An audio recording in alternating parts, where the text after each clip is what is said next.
আর এবার বীরভূমের দুবরাজপুরের দিকে একটু নজর রাখবো, কারণ সেখানে আবার মহিলারা এজেন্টদের মারধর করেছে। ঋণ শোধের পরেও টাকার দাবি। ঠিক কি ঘটেছে জানার চেষ্টা করব সুপ্রতিমের কাছ থেকে। রিকভারি এজেন্টদের আটকে রেখে মার, কি কারণ, ঠিক কি হয়েছে? ঋণ শোধের পরেও টাকার দাবি মানে?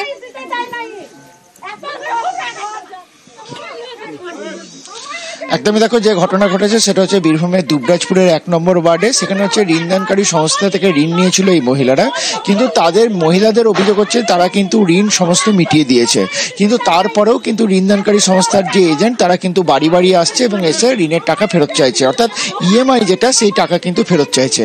এবং টাকা চাওয়া হচ্ছে যে প্রত্যেকের বাড়ির দরজা ভেঙে দিচ্ছে, কারোর দরজায় টোকা মারছে বিভিন্ন রকমভাবে। এবং এখানে কিন্তু মহিলারা কিন্তু তারপরে কিন্তু ওই ঋণদানকারী সংস্থার যে এজেন্ট তাদেরকে আটকে রাখে এবং রীতিমতো লাঠি পেটা করে তাদেরকে। এবং তাদের অভিযোগ হচ্ছে যে তাদেরকে কিন্তু ঋণদানকারী সংস্থার যে এজেন্ট তাদের কিন্তু সম্পূর্ণ টাকা মিটিয়ে দেওয়া হচ্ছে, তারপরেও কিন্তু এইভাবে তারা ইএমআই চাইতে আসছে। এরপরে আমরা যেটা সূত্রে জানতে পেরেছি যে ঋণদানকারী সংস্থার যে পাণ্ডবেশ্বর অফিস, সেখানকার যে আগেকার যারা কর্মী ছিল তাদেরকে যখন টাকা মিটিয়ে দিয়েছিল তারা কিন্তু সেটা আপডেট করেনি, সেই টাকা তারা গড়মিল করেছে এবং সেই কারণেই কিন্তু ঋণদানকারী সংস্থার এজেন্টরা বাড়ি বাড়ি ঘুরছে। এবং সেখানেই গন্ডগোলের সূত্রপাত। ঋণদানকারী সংস্থার এই যে কর্মীরা তাদেরকে আটকে রেখে মারধর করা হয়, পরে পুলিশ এদেরকে উদ্ধার করে। আমি 34,000 টাকা লোন নিয়েছিলাম, তো সব লোন আমি শোধ করে দিয়েছি। তাও ওরা বলছে যে আমরা পাবো টাকা তোমার কাছ থেকে। আমি তার জন্য আমরা ওদিকে আটকে রেখেছিলাম। স্টেশন চত্বরে পার্কিং ফি ফিক্স থাকে, সেখানে বেশি পার্কিং ফি নেওয়া হচ্ছে। কোথায়? আসানসোল স্টেশন এলাকায় এই ঘটনা ঘটছে। তাই স্বাভাবিকভাবেই প্রশ্ন তুলছেন সেখানকার মানুষজন। আরো বিস্তারিত এই বিষয়ে দীপক জানাতে পারবে। দীপক, যেখানে অঙ্কটা কম, 6 ঘন্টায় 10 টাকা পার্কিং ফি নেওয়ার কথা, সেখানে 1 ঘন্টায় 30 টাকা নেওয়ার অভিযোগ উঠছে। কেন এই বরাত যে সংস্থা রয়েছে তারা কেন এই কাজ করছে, কেন এই অভিযোগ?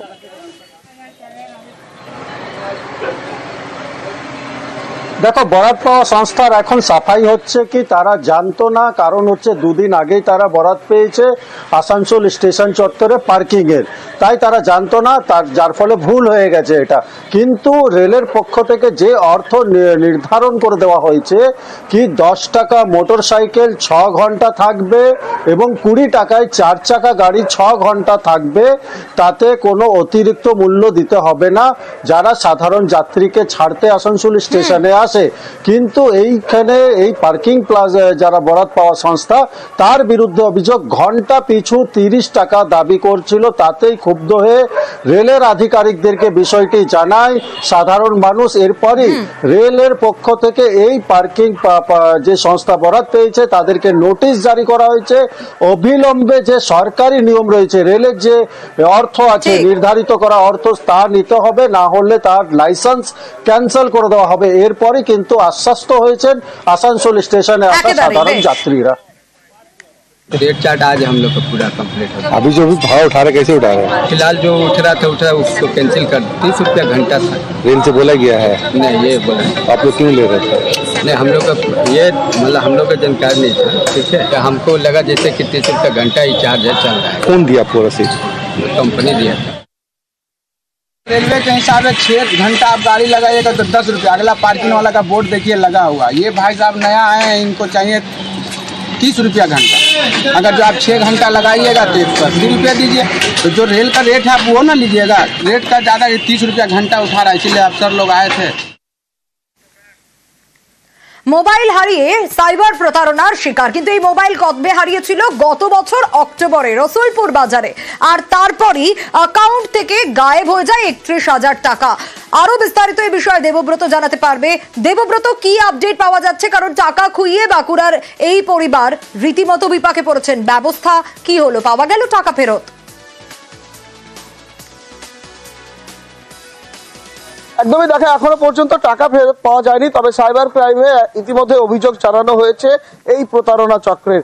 কারণ হচ্ছে তোমাকে জানাবো যে গত বছর অর্থাৎ 2024-এ 18ই অক্টোবর ইন্দাস থানার যে খোসবাগ এলাকায় এক ব্যক্তি রয়েছে, তিনি রসুলপুর বাজারে যান, সেখানেই তার মোবাইল হারিয়ে যায়।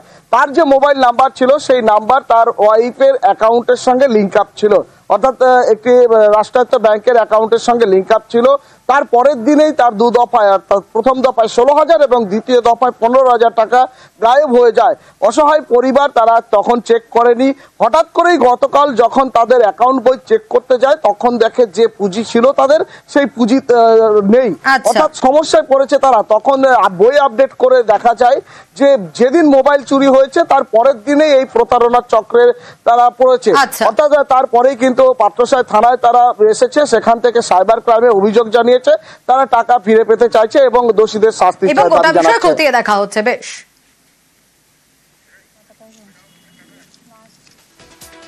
স্বরূপনগরের ধোকরা এলাকা, সেখানে স্থানীয়রা বিক্ষোভ দেখাচ্ছেন। কেন বিক্ষোভ দেখাচ্ছেন?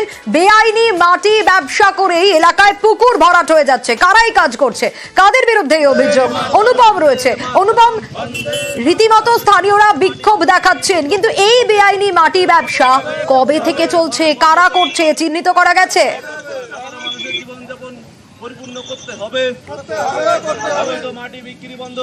দেখো, প্রথমে তোমাকে বলে রাখি যে স্বরূপনগর বাংলানি পঞ্চায়েতের যে ধোকরা এলাকায়, সেখানে আজকে এলাকার কিছু মানুষ তারা বিক্ষোভ দেখায়। বিক্ষোভকারীদের যেটা মূলত অভিযোগ যে এই স্বরূপনগর বাংলানি যে পঞ্চায়েতের যে উপপ্রধান ইউনিস মন্ডল, তার বিরুদ্ধেই মূলত অভিযোগ যে এই ইউনিস মন্ডল সে নিজে এখানকার যে পুকুর সংস্কারের নাম করে সে মাটির বেআইনি ব্যবহার করছে এবং সেই মাটি দিয়ে বিভিন্ন জায়গায় বিভিন্ন রকম পুকুর ভরাট হচ্ছে, এই অভিযোগ তারা করছে বিক্ষোভকারীরা। এবং এই যে যারা বিক্ষোভ করছে তারা কিন্তু রীতিমতো বিএলআরও দপ্তর, থানায়, বিডিও অফিসে, বিভিন্ন দপ্তরে কিন্তু তারা লিখিত অভিযোগ দায়ের করেছে যে এই মাটি ব্যবসায় যুক্ত থাকার অভিযোগ উপপ্রধানের বিরুদ্ধেও রয়েছে, যদিও তিনি অস্বীকার করছেন। আবারও অন্ডালে ধস নেমেছে। খনি এলাকায় আবারও ধস। দিন কয়েক আগেই এলাকায় ধস, স্কুল ভেঙে পড়ে, আর স্কুলের কাছেই আবারও ধস। কি পরিস্থিতি অর্পণ জানাতে পারবে আরো ডিটেল? অর্পণ, কি অবস্থা?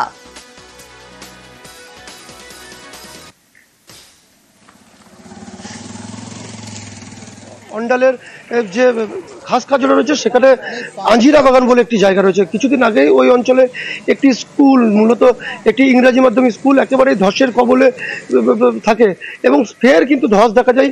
এই ধস এবার আয়তনে ছোট হলেও কিন্তু এলাকায় আতঙ্ক রয়েছে মানুষ, কারণ বারবার ইসিএল কর্তৃপক্ষকে জানানো সত্ত্বেও কোনো সুরাহা মিলছে না, এমনটাই অভিযোগ স্থানীয়দের। তারা যেটা জানাচ্ছে যে বারবার এলাকায় ধস হচ্ছে, ইসিএল কর্তৃপক্ষ দেখা মিলছে না। পরিস্থিতি, ভয়ানক পরিস্থিতি তৈরি হয়। जो बच्चा लोग पढ़ते थे इस स्कूल में, ये घटना रात को घटता, दिन में घटता तो भयंकर रूप ले लेता, लेकिन इस पर ईसीएल का कोई निगाह नहीं है। ईसीएल हमेशा होता है दीपापोती करके छोड़ देता है। तो हम लोग ईसीएल को सजग करना चाहेंगे कि अगर इस पर जल्दी एक्शन नहीं लगा लो तो हम लोग आंदोलन पर जाने के लिए बाध्य होंगे। মুর্শিদাবাদের জাহাপাড়া পঞ্চায়েত এলাকা, পুকুর লিজ নিয়ে মাছ চাষ করেছিলেন, আর তাতেই বিপাকে পড়েছেন। কয়েক লক্ষ টাকা ক্ষতি হয়ে গেছে। কেন? আরো বিস্তারিত প্রণবের কাছ থেকে জানতে পারবো। প্রণব, পুকুরে বিষ মেশানোর অভিযোগ রয়েছে, মাছের মরক লেগে গেছে, কাদের বিরুদ্ধে এই অভিযোগ চিহ্নিত করতে পেরেছেন?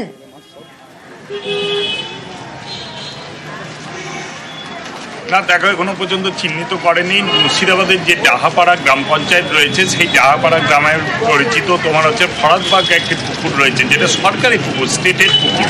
সেই স্টেটের পুকুরই তোমার লিজ নিয়ে কয়েকজন লোক, গ্রামবাসীরা, তারা কিন্তু এই মাছ চাষ করেছিল এবং রাতের অন্ধকারে কেউ বা কারা তোমার এই পুকুরের মধ্যে কীটনাশক মিশিয়ে দেয়, তার ফলে কয়েক লক্ষাধিক টাকার মাছ কিন্তু মারা যায়। এবং এর ফলে কিন্তু গ্রামের মধ্যে কে বা কারা এই দুষ্কৃতীরা কে এই সেটা কিন্তু লালবাগ থানা, যে মুর্শিদাবাদ থানা রয়েছে, সেখানে অভিযোগ দায়ের হয়েছে।